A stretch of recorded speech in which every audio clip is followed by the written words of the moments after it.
बैठ के बताई, हमने खड़े होके बताई। अब कुछ एक्सरसाइज हम लेट के बता दें जो बहुत हेल्प करती है। लेट की एक्सरसाइज देखिए कैसे होती है। लेट की एक्सरसाइज करने के लिए सबसे पहले शवासन में लेटिए, और शवासन बहुत इंपॉर्टेंट है ऐसे आसनों के बीच बीच में। अब हमेशा पैर सीधा रख के, अगर सीधा पकड़ सकें, हाथ आपका जाए तो हाथ ले जाए, नहीं तो किसी कपड़े का, तौलिए का, रुमाल का सहारा लेके हमेशा पैर को पकड़िए। और जैसा कि हमने पहले भी वीडियो में बताया हुआ है कि आपके टोज हमेशा सीधे हैं, आपके टोज अंदर की तरफ हो, बाहर की तरफ ना हो, टोज हमेशा अंदर की तरफ। और दोनों हाथों से पकड़ के जितना ऊपर पकड़ेंगे उतनी ही पैरों में आपको हेल्प मिलती जाएगी। ऐसे आसनों में सांस जितना हो सके भर ले, रोक ले, या फिर सांस लेते रहे। कभी लेफ्ट साइड में ले गए पैर को, थोड़ा सा लेफ्ट साइड ले गए, इस हाथ को हमने यहां सीधा रखा, जितना जाता है आपसे, वापस आए, कभी राइट साइड ले गए, जितना आपसे जाता है।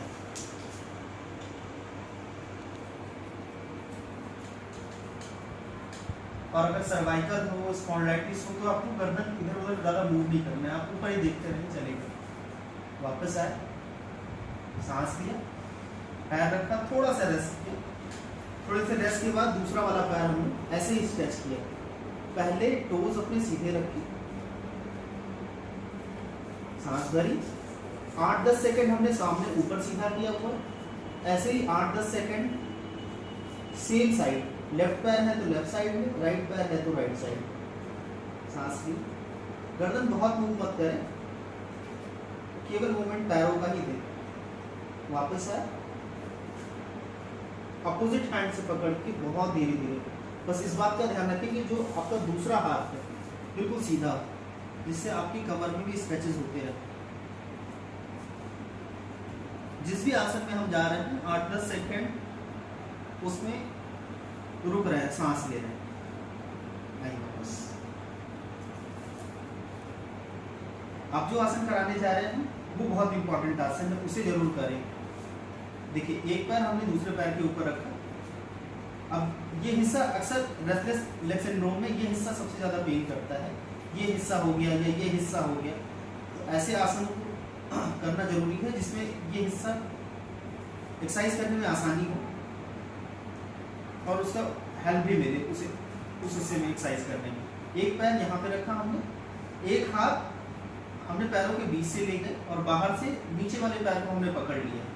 अब हम सांस भर रहे हैं, इसे धीरे धीरे अपनी तरफ खींच रहे हैं। इसमें हमारी टेल बोन, हमारे पैर धीरे धीरे हमारी तरफ खींच रहे हैं। सांस छोड़ी और पैरों को खींचा, वापस आए, सांस ले लिए, पैर रखा, विश्राम किया, रेस्ट किया। अब दूसरा पैर हमने घुटने पे रख के धीरे धीरे अपनी तरफ खींचा। सांस छोड़ के इस आसन को करना है, इस बात का ध्यान रखें। वापस आए, वेरी गुड, सांस ले लिया। अब दोनों हाथ सीधा रख के, जो बहुत इंपॉर्टेंट है वो ये कि आपके स्पाइन भी स्ट्रेच होते रहे। स्पॉन्डिलाइटिस हो तो गर्दन इधर उधर ना जाए, हमेशा ऊपर की तरफ देखते हैं, कभी लेफ्ट ले गए, कभी राइट ले गए। और जब भी किसी एक तरफ जा रहे हैं 2-3 सेकंड रुक रहे हैं, 2-3 सेकंड किसी भी आसन को रुक के स्ट्रेच करना है मैक्सिमम। वापस। अब एक आखिरी और कर लें। देखिए, इसे हैप्पी चाइल्ड पोज कहते हैं।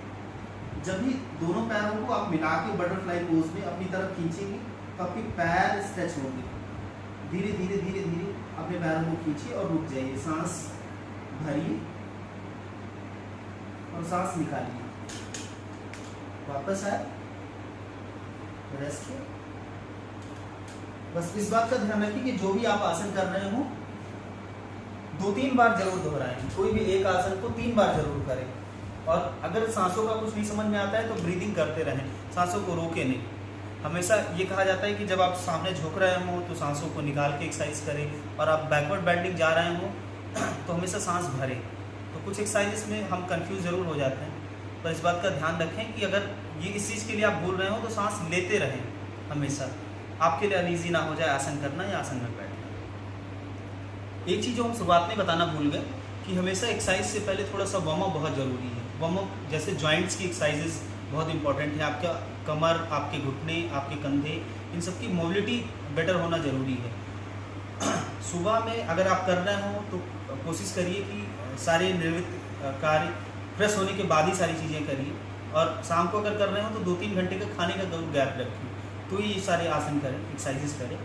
और स्ट्रेचिंग करने के बाद, सारे सब कुछ करने के बाद थोड़ी देर बैठ के प्राणायाम जरूर करें। आज जिस तरह से इम्यून सिस्टम की और कई चीज़ों की बात हो रही है, इसमें प्राणायाम हमें बहुत हेल्प करेगा। तो आप प्राणायाम इन एक्सरसाइजेस के साथ जरूर जोड़ें, चाहे वो अनुलोम विलोम हो या केवल सिंपल ब्रीदिंग हो या ओम चैंटिंग हो या भ्रामरी हो। भ्रामरी में हमेशा कहा जाता है कि जितना आप मानसिक ओम कहते हैं, अपने आप को, अपने ब्रेन को, अपने बॉडी सेल्स को वाइब्रेट करते हैं, उतना ही आपको मेंटल पीस, रिलैक्स मिलता है, आप स्ट्रेस फ्री होते हैं। तो चाहे ओम चैंटिंग हो या भ्रामरी हो, आप इसको जितना हो सके करते रहें।